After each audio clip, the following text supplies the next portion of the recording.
নাও, আমি ওই সময় নবী হয়ে গেছিলাম। ওয়া আদমু বাইনা রূহি ওয়াল জাসাদ, যখন আদমের দেহের মধ্যে আত্মা ভরা হয়নি, আমি মুস্তাফা নবী হয়ে গেছিলাম। সুবহানাল্লাহ।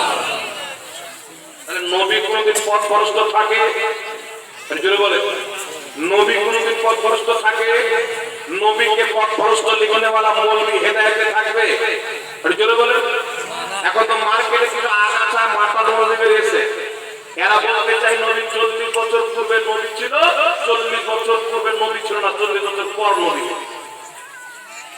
40 বছর পর নবী ছিলেন না, 40 বছর পূর্বে, 40 বছর পর নবী হয়েছেন, পূর্বে নবী ছিল না। তো 40 বছর পূর্বে কে ছিল? আপনার চাচা তো ভাই ছিল নাকি?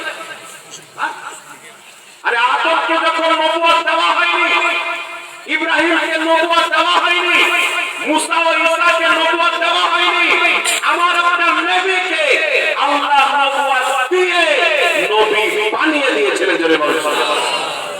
একটা হাদিস শুনলেন, আরেকটা হাদিস শুনেন। কিতাবটির নাম হচ্ছে মুসনাদে আহমদ। ইমাম আহমদ রাহমাতুল্লাহ আলাইহি, যিনি কমবেশ 10 লক্ষ হাদিস মুখস্থ জানতেন। কত লক্ষ?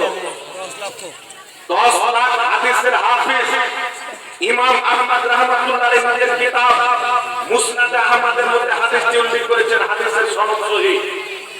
নবী পাক সাল্লাল্লাহু আলাইহি ওয়াসাল্লামের সাহাবী বলেন, ইয়া রাসূলুল্লাহ, মাতা জয়েলতা নবিয়া, আপনাকে আল্লাহ নবী কবে বানিয়েছেন?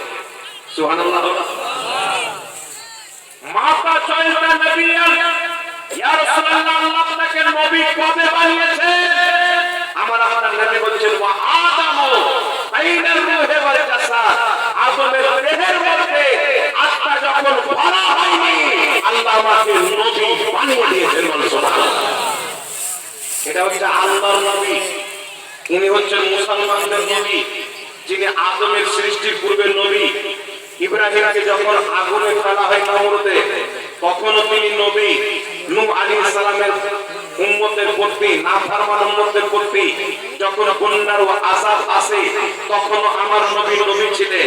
ইসমাঈল যাবিহুল্লাহর গর্দানে যখন ছুরি ইব্রাহিম আলাইহিস সালাম চালান, তখনও আমার নবী নবী ছিলেন। ইউসুফ আলাইহিস সালামকে তিনার ভাই যখন কূপের মধ্যে নিক্ষেপ করে দেয়, তখনও আমার নবী নবী ছিলেন।